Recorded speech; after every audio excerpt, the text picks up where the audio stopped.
कल्पना कीजिए, आप आम लड़की की तरह सड़क पर जा रहे हैं और अचानक इंस्पेक्टर आपका पीछा करता है, झगड़ा करता है और थप्पड़ मार देता है। लेकिन असलियत क्या है? यह लड़की कोई आम नागरिक नहीं, बल्कि डीएम साहिबा की बहन और देश की फौजी ऑफिसर है। सोचिए, अगर एक साधारण झगड़े ने पूरे जिले की पुलिस व्यवस्था और सिस्टम की पोल खोल दी तो क्या होगा। वीडियो के अंत तक जानिए कैसे वान्या सिंह और उनकी बहन अहाना ने साहस और एक्शन से भ्रष्टाचार और अन्याय को चुनौती दी और ऐसा किया कि पूरे शहर की नींद खुल गई। पुरानी स्कूटी पर अहाना सिंह अपनी मां मायरा देवी को लेकर घर के लिए जरूरी चीजें लेने निकली थी। उनकी बड़ी बहन वान्या सिंह इसी जिले की डिस्ट्रिक्ट मजिस्ट्रेट डीएम थी और मां के चेहरे पर गर्व खुशी दोनों साफ झलक रहे थे, क्योंकि मायरा देवी ने अपने दम पर दोनों बेटियों को पालकर इस शिखर तक पहुंचाया था। वान्या सिंह का काम इतना व्यस्त रहता था कि घर आने का उसे कम ही मौका मिलता।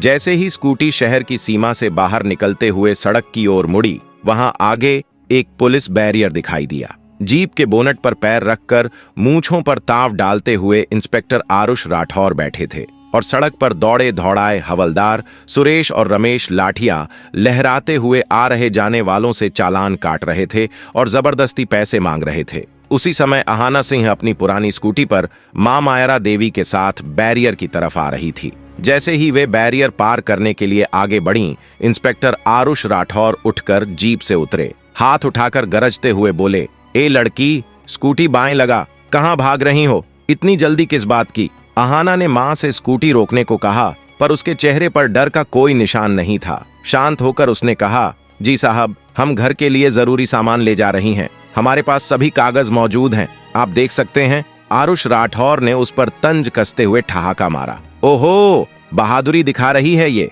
और तेरे पीछे ये बूढ़ी कौन है, कहां से आई हैं? हवलदार सुरेश हंसते हुए बोला, सर, कुछ नाटक करना चाह रही होंगी, चेहरा देखो, बहादुरी का ड्रामा कर रही हैं। तो रमेश और भी तंज भरे स्वर में बोला, सर, इस बूढ़ी और लड़की की शक्ल ही कुछ गड़बड़ लगती है, जैसे चोरी छिपे की आदत हो। बूढ़ी, यह शब्द अहाना के दिल को चुभ गया और उसकी आंखें भर आईं, पर उसने गहरी सांस लेकर ठहराव से कहा, जुबान संभाल कर बोलिए, ये मेरी माँ हैं, हमारे पास सारे कागज हैं, आप अपना काम कीजिए, किसी के बारे में ऐसे शब्द पुलिस के मुंह से ठीक नहीं लगते। इतना सुनते ही इंस्पेक्टर आरुष राठौर का गुस्सा भड़क उठा और वह गरजते हुए बोला, अबे चुप, तेरी जैसी लड़की हमें सिखाएगी? हमें कानून मत सिखाओ, हमें अच्छे से पता है कौन शराफत दिखाता है और कौन नहीं।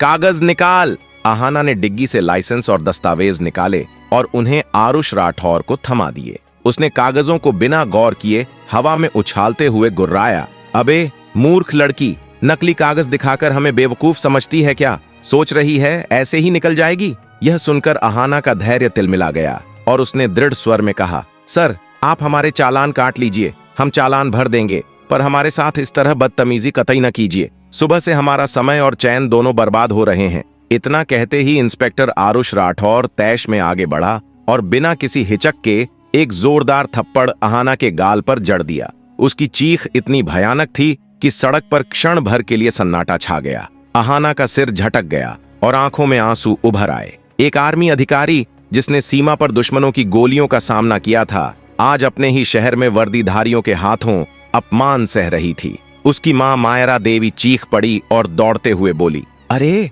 मेरी बच्ची को क्यों मारा तुमने? हे ईश्वर, थोड़ी शर्म करो। आरुष राठौर ने धक्का देते हुए जवाब दिया, चुप रह बुढ़िया, ज्यादा बोलोगी तो तुझे भी ऐसे ही थप्पड़ मिलेंगे। इस पर हवलदार सुरेश और रमेश शैतानी हंसी में लिपटे हुए बोले, हाँ हाँ, जो दिखावा कर रही थी, देखो सब हुड़दंग निकल गया। अब अहाना का खून खौल उठा। वह थप्पड़ का प्रतिकार करने के लिए हाथ उठाना चाही, पर उसी वक्त रुक गई। वह जानती थी कि अगर उसने हाथ उठाया तो हालात और बिगड़ेंगे। आंखें अंगार की तरह जल रही थीं, पर होंठ कसे हुए थे।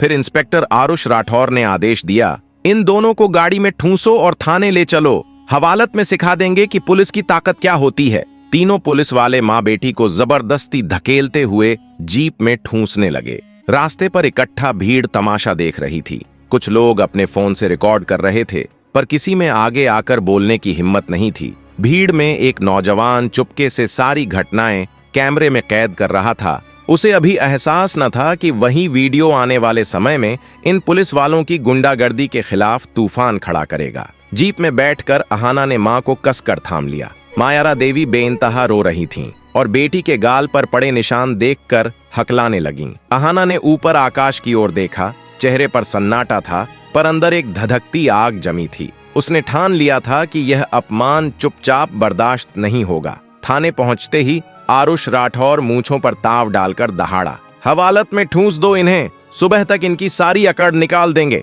तब पता चलेगा इनकी औकात क्या है। हवलदार सुरेश और रमेश ने धक्के देकर माँ बेटी को एक बदबूदार संकरे कमरे में बंद कर दिया।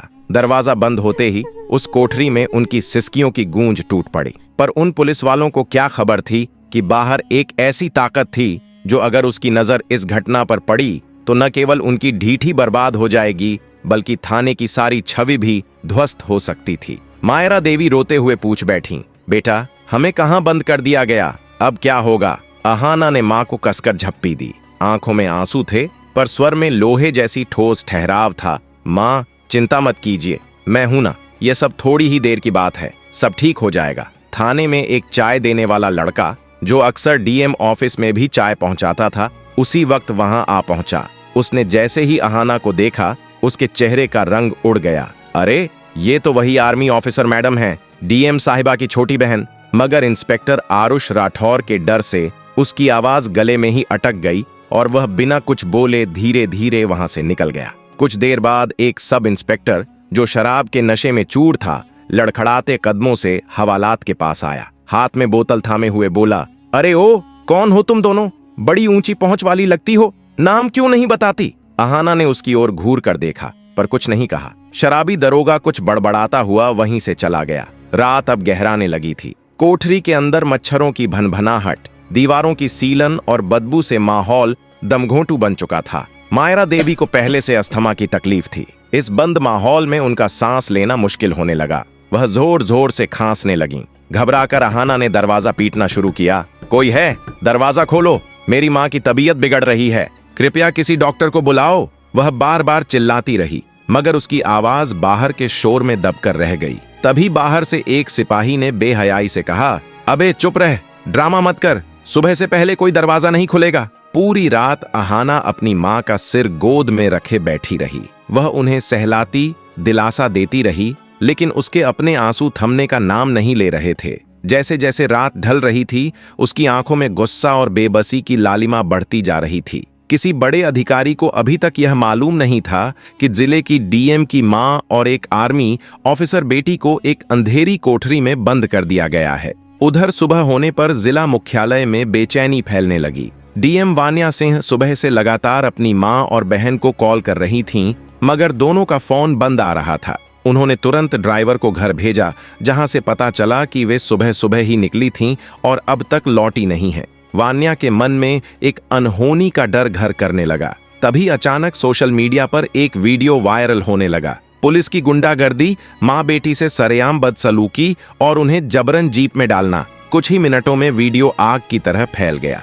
जनता पुलिस के खिलाफ गुस्से में भर गई और हर प्लेटफॉर्म पर विरोध भरे कमेंट्स आने लगे। वही वीडियो व्हाट्सएप ग्रुप्स के जरिए घूमता हुआ डीएम वान्या सिंह के पीए प्रयत्न तक पहुंचा। उसने जब वीडियो देखा तो उसके हाथ कांप उठे। घबराते हुए वह सीधे डीएम मैडम के केबिन के बाहर पहुंचा और दरवाजा खटखटाया। उस वक्त वान्या सिंह एक अहम मीटिंग में थीं। उन्होंने पहले इशारे से उसे इंतजार करने को कहा, पर उसकी आंखों में जो डर और बेचैनी थी, उसे देखकर उन्होंने मीटिंग रोक दी और साथ वाले कमरे में चली गईं। क्या हुआ प्रयत्न, सब ठीक तो है? उन्होंने गंभीर स्वर में पूछा। प्रयत्न ने कांपती आवाज में कहा, मैडम एक वीडियो है। वान्या ने उसका फोन थामा और वीडियो चलाया। जैसे जैसे दृश्य आगे बढ़ते गए, वान्या सिंह के चेहरे का रंग उड़ता चला गया। आंखों में गुस्सा, दर्द और हैरानी सब एक साथ उभर आए। उस वीडियो देखते ही वान्या सिंह की शांत आंखों में पहले आश्चर्य की चमक, फिर नाराजगी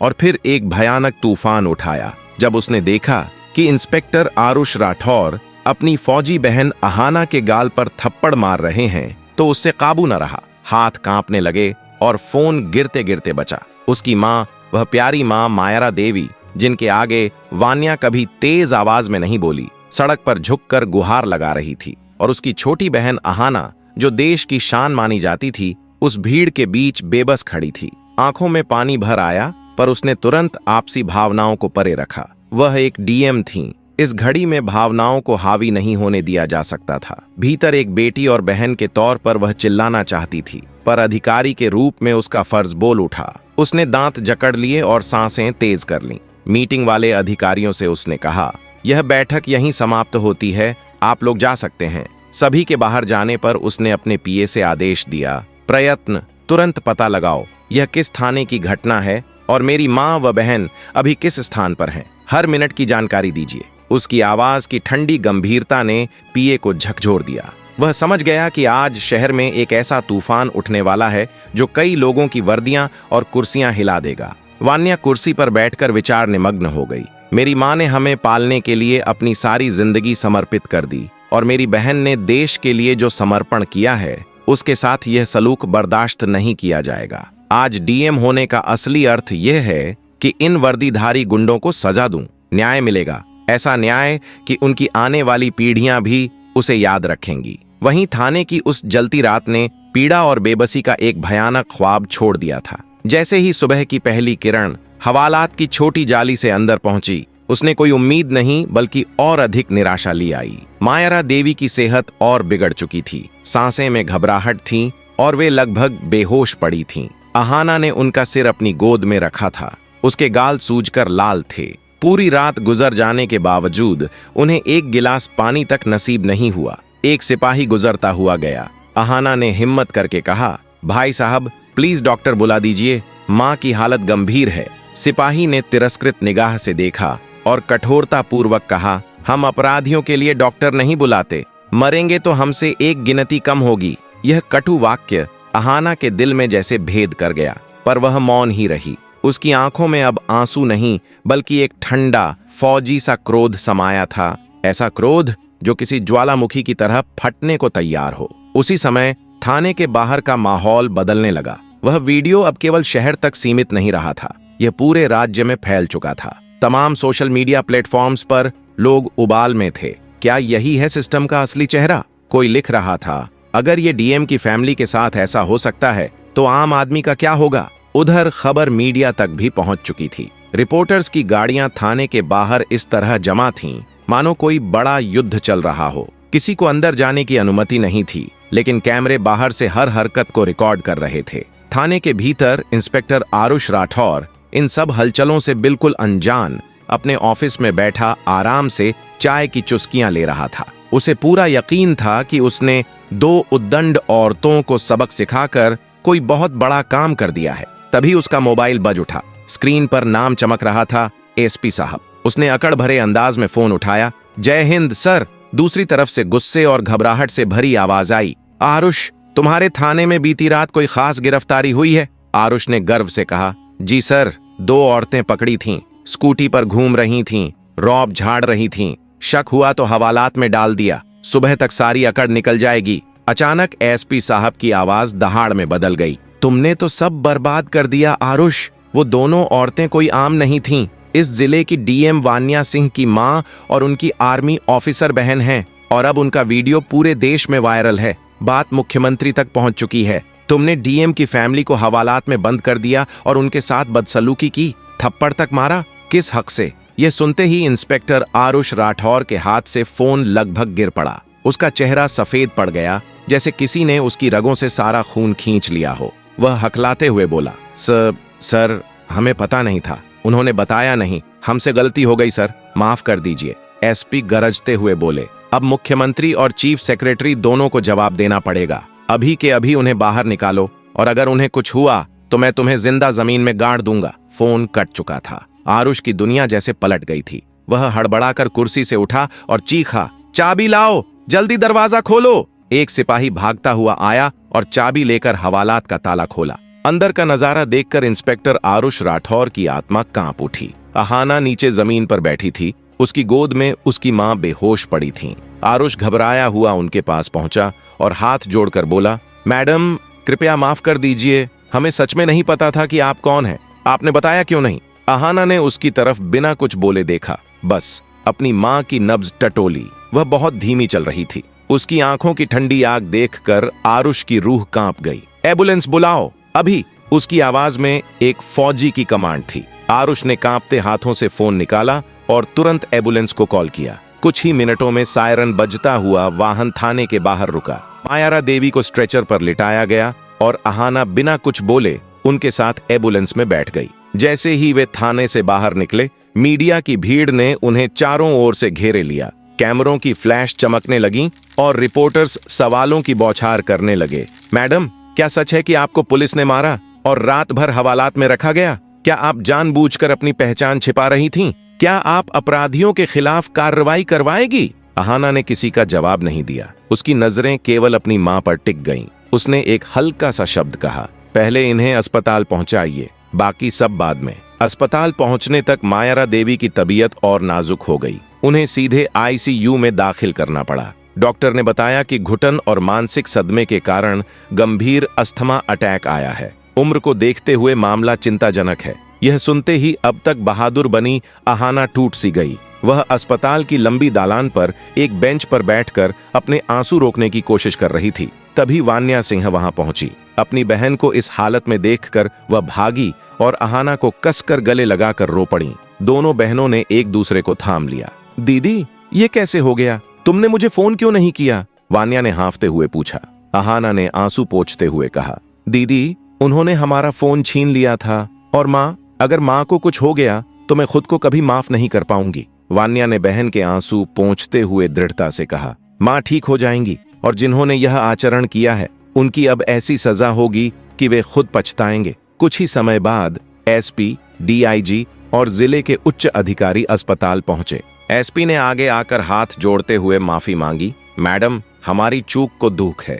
पहचान न पता चलना बड़ी भूल रही। हमने तुरंत संबंधित इंस्पेक्टर और दोनों हवालदारों को सस्पेंड कर दिया है और एफआईआर दर्ज कर ली गई है। वान्या ने उनसे ठंडी मगर तेज निगाहों से कहा कि यह भूल नहीं, गुनाह था। यदि आप पहचान जानकर सम्मान देना ही नहीं जानते तो यह सिस्टम नहीं, गुलामी है। मेरी बहन ने जानबूझकर अपनी पहचान छिपाई ताकि वह यह देख सके कि आम नागरिक के साथ क्या होता है, और आज उसने वही देखा, मारपीट, अपमान और मौत के करीब धकेलना। एसपी शर्म से झुका और फिर बोला, हमसे चूक हुई मैडम, माफ कर दीजिए। वान्या की आवाज और कड़क हो गई। माफी से मां ठीक नहीं होंगी। सुधार तब होगा जब आप समझेंगे कि वर्दी इंसानियत से ही मायने रखती है। उसी समय डॉक्टर ने सूचित किया कि मायारा देवी की हालत स्थिर हुई है, पर उन्हें कुछ दिन आईसीयू में रखना आवश्यक है। यह खबर सुनकर दोनों बहनों ने राहत की सांस ली। शाम को डीएम कार्यालय से एक विशेष प्रेस कॉन्फ्रेंस बुलवाई गई। वान्या खुद मीडिया के समक्ष आईं और ठंडी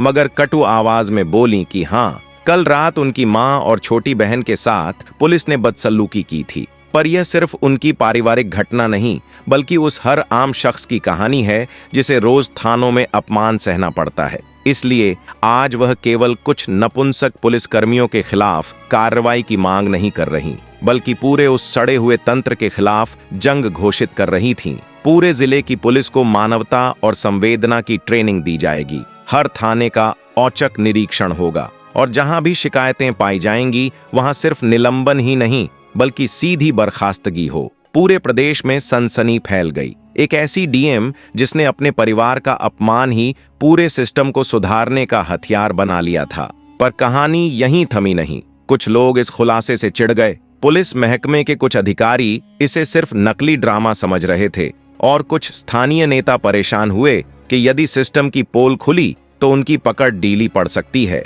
अगले दिनों में वान्या पर झूठी शिकायतें, दबाव और ट्रांसफर की अफवाहें चलने लगीं। सवाल उठने लगे कि क्या वह इन षड्यंत्रों से पार पाएंगी और क्या वाकई यह जंग जीती जा सकेगी। यह लड़ाई अब एक अकेली डीएम की नहीं थी, बल्कि दो बहनों की बन चुकी थी। एक जो कानून को अपनी ढाल बनाकर लड़ रही थी और दूसरी जो हर मोड़ पर उसका साथ दे रही थी। आईसीयू की धुंधली नीली रोशनी में मायारा देवी पीड़ादायक हालत में लेटी थीं। चेहरे पर ऑक्सीजन मास्क और मशीनों की धीमी बीप बीप के बीच उनकी सांसें अब स्थिर थीं। दोनों बहनें वान्या और अहाना चुपचाप उनकी तरफ ताक रही थीं। बीते 24 घंटों ने उनकी दुनिया हिला दी थी। एक बेटी जो पूरे जिले की प्रभारी थी आज खुद असहाय महसूस कर रही थी, और दूसरी बेटी जो दुश्मनों की गोलियों से नहीं डरी थी, अपनी मां की नाजुकियत देखकर भीतर से कांप रही थी। वान्या का फोन बार बार बज रहा था।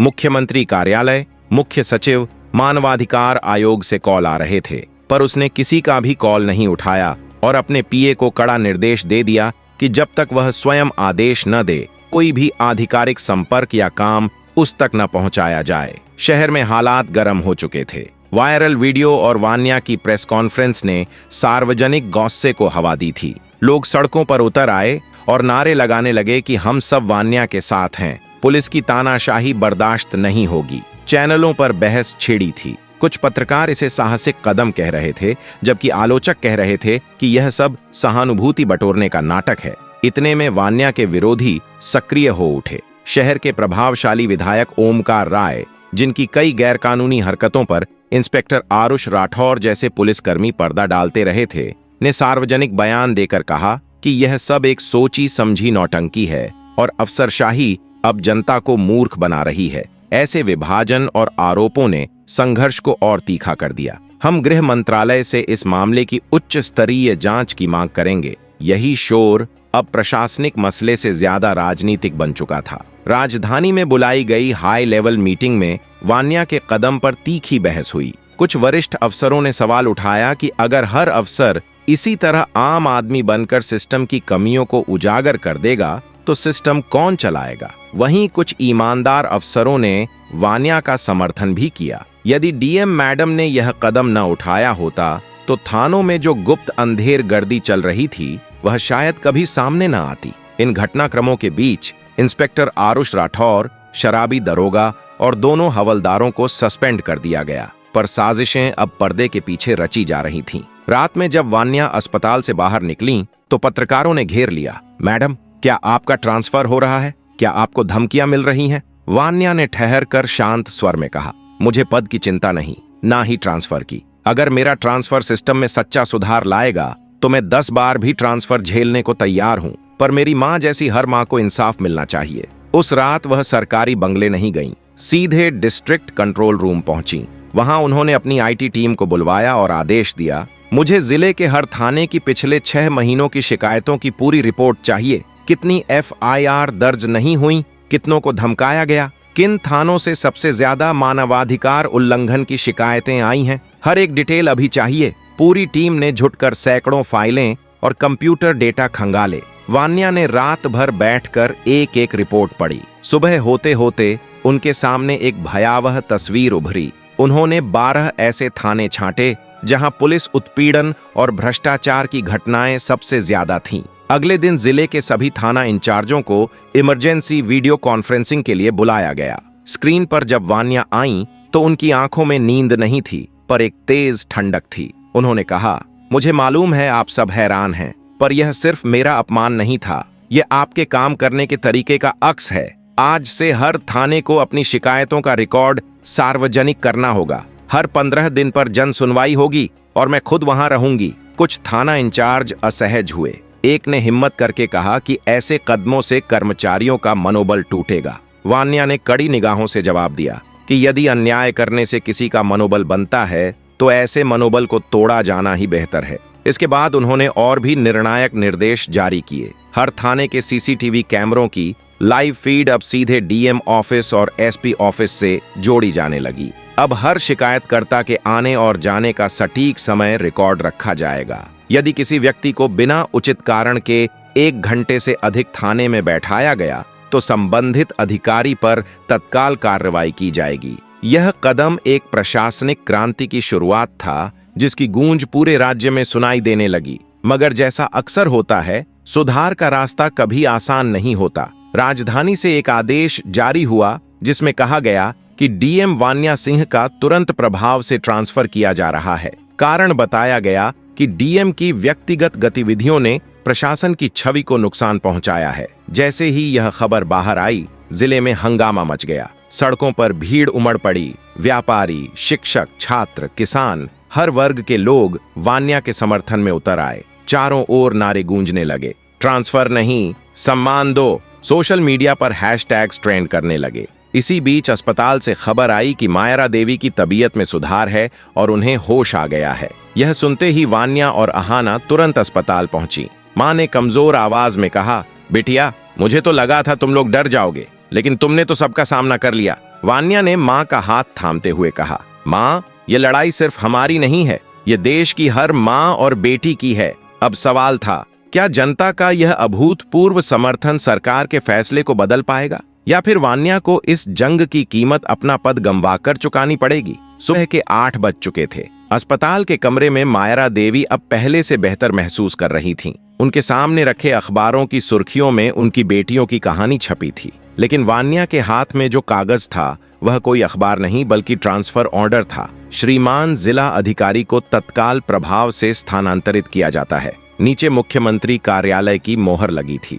वान्या ने कागज को कुछ पल देखा। उसके चेहरे पर न निराशा थी न गुस्सा। वह जानती थी कि सत्ता को आईना दिखाने की हमेशा एक कीमत होती है, लेकिन उसकी माँ और बहन ने जो सहा था उसके सामने यह ट्रांसफर कुछ भी नहीं था। तभी उसका फोन बजा। कॉल मुख्यमंत्री सचिवालय से थी। मैडम, आपको तुरंत राजधानी बुलाया गया है। मुख्यमंत्री जी आपसे खुद बात करना चाहते हैं। वान्या ने शांत स्वर में कहा। मैं अस्पताल से सीधा निकल रही हूँ, दोपहर तक पहुंच जाऊंगी। मायरा देवी ने यह सब सुन लिया था। उन्होंने बेटी का हाथ थामा और कहा, बेटा, तूने जो किया है उस पर मुझे गर्व है। तेरी खामोशी ने उन दीवारों को आवाज दी है जो बरसों से चुप थीं। चाहे तू कहीं भी रहे, न्याय के लिए ऐसे ही खड़ी रहना। वान्या ने मां के पैर छुए और राजधानी के लिए निकल पड़ी। रास्ते भर उसकी आंखों के सामने वही दृश्य घूमता रहा। हवलदार का उठता हुआ हाथ, मां की चीखें और हवालात का अंधेरा। राजधानी पहुंचते ही उसे सीधे मुख्यमंत्री सचिवालय ले जाया गया।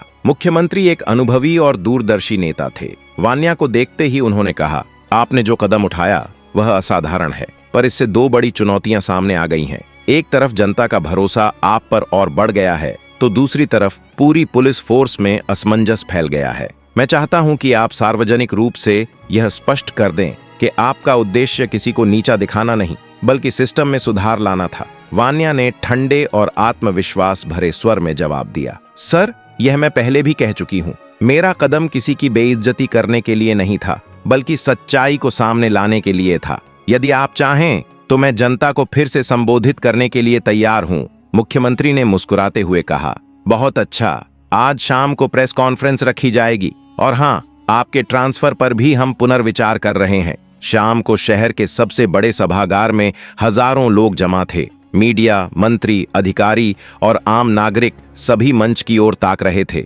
मंच पर वान्या अकेली खड़ी थीं। माइक हाथ में लेकर उन्होंने कहा, मैं कोई हीरो नहीं हूं, मैं बस एक अफसर हूं जो खुद से पूछती है, क्या मैं वही कर रही हूं जिसकी उम्मीद संविधान ने मुझसे की है। उस एक घटना ने वान्या की आंखें खोल दी थीं। उन्होंने कहा, पुलिस हमारे समाज की रीढ़ है, लेकिन जब रीढ़ में भ्रष्टाचार, अहंकार और हिंसा का कीड़ा लग जाता है तो पूरा समाज अस्थिर हो जाता है। मेरा मकसद किसी को बदनाम करना नहीं बल्कि सुधार लाना था। आज मैं आप सभी से वादा करती हूँ, चाहे मुझे देश के किसी भी कोने में भेजा जाए, मेरी लड़ाई हमेशा न्याय के लिए होगी। मैं पद के लिए नहीं, अपने उसूलों के लिए खड़ी हूँ। तालियों की गड़गड़ाहट से सभागार गूंज उठा। वान्या मंच से उतरते ही मुख्यमंत्री खुद आए और घोषणा की कि डीएम साहिबा का ट्रांसफर रद्द किया जाता है और पूरे राज्य में मानव सम्मान प्राणी अभियान की शुरुआत की जा रही है। इस अभियान के तहत हर थाने में मानवीय व्यवहार अनिवार्य होगा और इसकी प्रमुख होंगी स्वयं डीएम वान्या सिंह। भीड़ में से एक नौजवान जोर से चिल्लाया, अब सिस्टम बदलेगा। उस रात जब वान्या और अहाना अस्पताल लौटकर अपनी मां मायरा देवी के पास पहुंची तो उनके चेहरे पर गर्व के आंसू थे। उन्होंने अपनी दोनों बेटियों का हाथ थामते हुए कहा, एक देश की रक्षा करती है और दूसरी जिले को संभालती है, और जब दोनों साथ खड़ी हो जाती हैं तो अन्याय की कोई औकात नहीं रहती। अगले दिन से वान्या ने अपने मिशन की शुरुआत कर दी। बिना किसी औपचारिकता के वह थानों का दौरा करने लगी और 1 महीने के भीतर जिले की तस्वीर बदल गई। थानों में अब डर नहीं बल्कि सम्मान का माहौल था। सिपाही मुस्कुराकर जनता से बात करने लगे और मायरा देवी, जो कभी हवालात में बेहोश पड़ी थीं, अब गर्व से कहती थीं कि उनकी बेटियां केवल अफसर नहीं बल्कि इंसाफ की मशाल है जो अंधकार को चीरने की ताकत रखती है। कहानी यहीं समाप्त होती है, लेकिन इसके साथ एक गहरी सीख भी मिलती है। यदि आप सत्य और न्याय के मार्ग पर अकेले खड़े हैं तो जान लें कि आपकी एक छोटी सी चिंगारी भी पूरे सिस्टम में फैली हुई आग को शांत करने की शक्ति रखती है। सच की हमेशा जीत होती है। आप अपने विचार कमेंट में साझा कर सकते हैं। आपको वान्या और अहाना की कौन सी कार्रवाई सबसे प्रभावशाली लगी? दोस्तों, यह पूरी कहानी केवल मनोरंजन और शिक्षा के उद्देश्य से प्रस्तुत की गई है। इसमें दिखाए गए सभी पात्र, घटनाएं और संवाद काल्पनिक हैं। किसी भी वास्तविक व्यक्ति, संस्था या घटना से इनका कोई लेना देना नहीं है। कृपया इसे केवल कहानी के रूप में पढ़ें और इसका आनंद लें। हमारा उद्देश्य किसी की भावनाओं को ठेस पहुंचाना कतई नहीं है। दोस्तों, अगर आपको यह कहानी पसंद आई हो तो लाइक जरूर करें, अपने दोस्तों के साथ शेयर करें और हमारी नई कहानियों और अपडेट्स के लिए सब्सक्राइब करना न भूलें। बेल आइकन दबाएं ताकि आप हमारी हर नई वीडियो की सूचना तुरंत पा सकें।